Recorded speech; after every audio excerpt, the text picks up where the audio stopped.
Wayne Hardy was raised by an abusive, alcoholic father. The worst beating I remember is, I believe that I was maybe 7 years old. It came with the drinking. Wayne's mother got the worst of the abuse. My mother be bleeding and things be broken, thrown over the house. Times he would beat her down and drag her. When Wayne was a teen, his father abandoned the family, and Wayne became the man of the house. At first, the responsibility came as a relief. I felt like I was important. Over all the years of seeing him abuse her, I was able to help stop him from doing that. But eventually, Wayne's resentment towards his father and his newfound freedom led to darker things. He soon dropped out of school and joined a gang. We went out and robbed people and broke in people's houses. I became more of a violent person than of this nice person that I used to be. Before long, Wayne was addicted to the exact same substances that ruined his childhood and his family. At first, it was fun. Partying all the time, it was fun. And it wasn't, the hard stuff.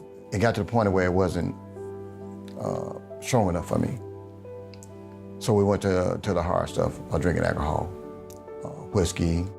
I got addicted to it and to the point where when I wanted to stop, I couldn't.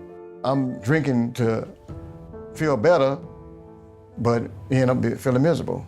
Wayne was even abusive to his girlfriends. I saw what my father did. I saw him, how he treated my mother, and that stuck with me. And I took that trait on. By his 30s, he was drinking a fifth of whiskey a day, and his driver's license had been revoked for almost a decade. But Wayne says a near-fatal drunk driving accident in the pouring rain actually saved his life. The van flipped into the ditch, and as it flipped into the ditch, because I think I was doing like 75 or 80, and when it flipped in the ditch, it just slid on the side. And as it came to a stop, I come out the driver's side of the window.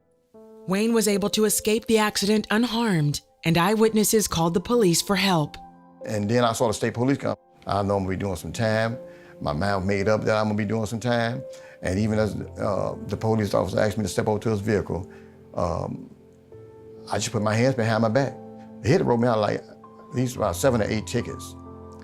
And when I told him all these things that I know I'm going to jail and I know I'm going to be there for a long time, he said to me, I'm not going to write you all these tickets, but you know what? You need Jesus. And when he spoke that to me and I looked over at him, it's like something just lifted out of me and I felt a relief at where peace came over me when he said that. I'm sorry. And I said to myself, you're right. You're right, I do need Jesus. 2 weeks later, Wayne went to church and went forward for prayer at the end of service. I finally got there to the preacher and he asked me, he said, what do you want from the Lord? And I kind of whispered on my voice and, said, I want to know Jesus. The next morning, Wayne says he felt his desire for alcohol begin to disappear.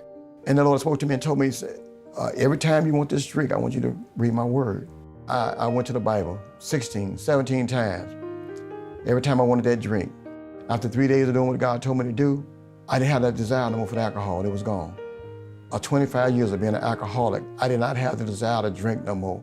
Wayne says that his life began to transform in ways he couldn't even imagine.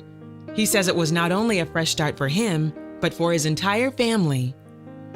He married his longtime girlfriend, Sandra, and they have a healthy, respectful marriage and children who love God. To know God is a new life. To know Jesus Christ as your Lord and Savior is a new life because you're a whole different person. He can help someone else. He can heal someone. He can deliver someone. He can set someone free. I know that what God has done for me, He can do for somebody else.